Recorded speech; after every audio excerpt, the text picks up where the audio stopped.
Guys good morning. कसे आहात तुम्ही सर्व? आय होप की तुम्ही सर्व मजेत असणार. आज आहे सोमवार आणि आम्ही चाललो आहे भोले बाबाच्या दर्शनाला.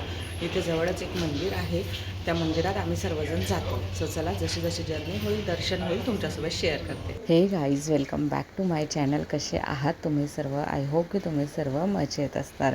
सो बऱ्याच दिवसांनी मोठा व्हिडिओ तुमच्यासोबत शेअर करते. बऱ्याचदा प्लॅनिंग केले की अशा प्रकारचे व्हिडिओ बनवेल, तुमच्यासोबत मोठे ब्लॉग शेअर करेल, पण मिनी ब्लॉगशिवाय जास्त काही जमलंच नाही. कारण झालेलं असं होतं की बऱ्याचदा थकवा येऊन जात होता आणि मिनी ब्लॉग शूट करण्यामध्येच मला बराच वेळ जात होता. त्याला एडिटिंग करून तुमच्यासोबत शेअर करायचं, त्याला रेकॉर्ड करायचं, बऱ्याच गोष्टी होत्या आणि त्यामध्येच मी खूप थकून जात होती. आणि माझी डिलिव्हरीची डेट ही जशी जवळ येत होती तसं मला जास्त त्रास वाढत होता. असो, इथं महादेवाच्या मंदिरात आम्ही बऱ्याच दिवसांआधी जाऊन आलेलो होतो, पण हा ब्लॉग तुमच्यासोबत शेअर करण्याचं माझं बाकी होतं. म्हणून आज म्हटलं चला, मला थोडासा वेळ भेटला आहे, सो तुमच्यासोबत आजचा हा दिवस आमचा जसा होता तो तुमच्यासोबत शेअर करायचा होता. याआधी आम्ही डॉक्टरांकडे व्हिजिट करून आलेलो होतो आणि डॉक्टरांनी सांगितलेलं होतं की डिलेवरी जी आहे ती केव्हाही होऊ शकते.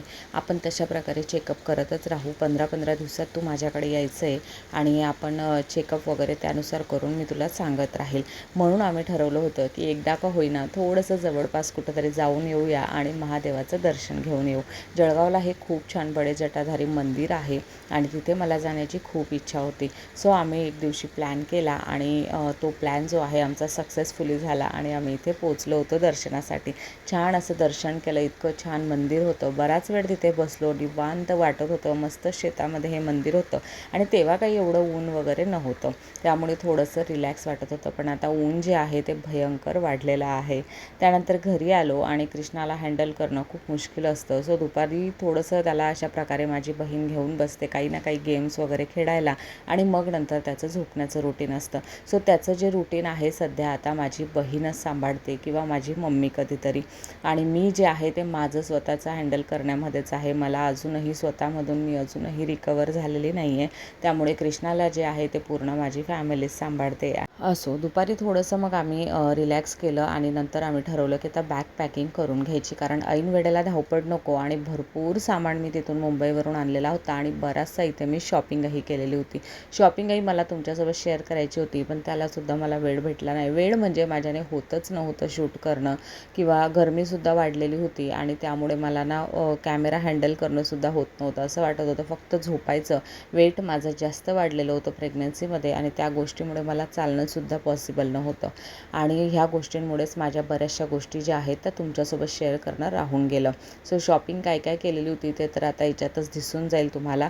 पण इथे आम्ही बॅग पॅकिंग करण्याचं ठरवलं होतं, पण त्याआधी ठरवलं की जो सामान आपल्याला हॉस्पिटलला न्यायचा नाही आहे तो अशा प्रकारे व्यवस्थित सेट करून ठेवून द्यायचा, जेणेकरून तिथून घरी आपण जेव्हा येणार तेव्हा आपल्याला जे काही लागेल ते वेळेवर जागेवर सापडेल. आणि मग तशा प्रकारे आम्ही ते सर्व काही ठेवून देत होतो. दोघं बहिणींचं आमचं फुल प्लॅनिंग असतं की कशा प्रकारे करायचं आहे, आणि माझ्या प्रत्येक गोष्टीमध्ये मला हे सर्व व्यवस्थित सेट करण्यामध्ये माझ्या बहिणीचाच जास्त हात असतो आणि तिची मदत मला खूप काही सांगून जाते. म्हणजे बरीच मदत होऊन जाते मला तिची. तुम्ही बघितलंच असेल, प्रेग्नन्सीमध्ये माझ्या घरीही आली होती तेव्हासुद्धा खूप मदत केली आणि आता इथेसुद्धा.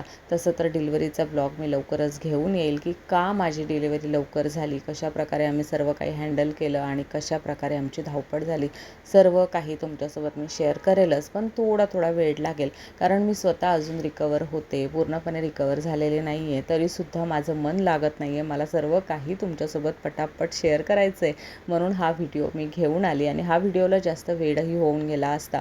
ऑलरेडी मला आता 15 दिवस झालेले आहेत डिलेवरी होऊन, आणि तेव्हा मी हा व्हिडिओ शेअर करते.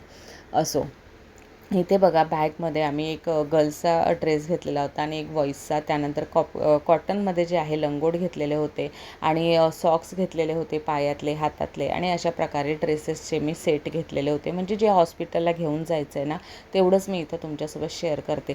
ह्या कॅप मी हाताशी राहू दिल्या, इन केस AC कूलर वगैरे जर असलं, गरमी चालू आहे, आपल्याला गरज पडेल, त्यामुळे लहान बाळाला त्रास नको म्हणून मी ह्या गोष्टी सोबत ठेवलेल्या होत्या. त्यानंतर हे शीट होतं खाली अंथरण्याचं, जे बेडवर अंथरायचं होतं, तर ते आम्हाला डॉक्टरांकडून एक्स्ट्राचं भेटलं, तर हे आमचं असंच घरी रिटर्न आलेलं होतं, पण ते सुद्धा मी हाताशी ठेवलेलं होतं. त्यानंतर हे दुपटे होते बाळाला खाली अंथरण्यासाठी. बाळाने सूशी काही केलं, इन केस आपण बाळाला लंगोट लावलेला नाही आहे किंवा डायपर लावलेला नाही आहे तेव्हा हे ठेवण्यासाठी. माझ्या बहिणीने मला हे इतके छान प्रकारे शिवून दिलेले होते आणि त्यांचा उपयोग मला खूप छान झालेला आहे. कृष्णाच्या वेळेससुद्धा मी हेच यूज केलेले होते. सो सॉफ्ट रुमाल वगैरे तुमच्याकडे असतील तर ते सुद्धा तुम्ही सोबत ठेवा. अशा प्रकारचा सॉफ्ट स्टोल असतो तो, कॉटनचे रुमाल आणि आपले फिडिंग ड्रेस, गाऊन वगैरे हे सर्व सोबत ठेवायचं. त्यानंतर डायपर, व्हिस्पर आणि वाईप्स वगैरे, बाळाचं जे काही प्रोडक्ट आहेत ते सर्व सोबत ठेवायचे. हॉस्पिटल फाईल, चार्जर वगैरे, मेकअपचं तुमचं जेवढं असेल, बॉडी लोशन, तुमचे स्वतःचे वाईप्स, हेअर ऑइल, कोम वगैरे हे सर्व काही मी सोबत घेऊन गेलेली होती. आणि अशा प्रकारे ही माझी बॅग पॅकिंग झालेली होती. बरीच आमची धावपळ झालेली होती. तुमच्यासोबत खूप काही शेअर करायचं होतं, पण मला स्वतःला खूप त्रास होत असल्यामुळे मी काहीही शूट करू शकले नाही. तरी हा सिंपल असा शूट तुमच्यासाठी मी घेऊन आलेली होती. आय होप की तुम्हाला हा व्हिडिओ खूप आवडला असेल. व्हिडिओला लाईक करा, शेअर करा, सबस्क्राईब करा आणि तुमचं असंच खूप सारं प्रेम माझ्यावर असू द्या. Thank you so much for watching. Bye bye.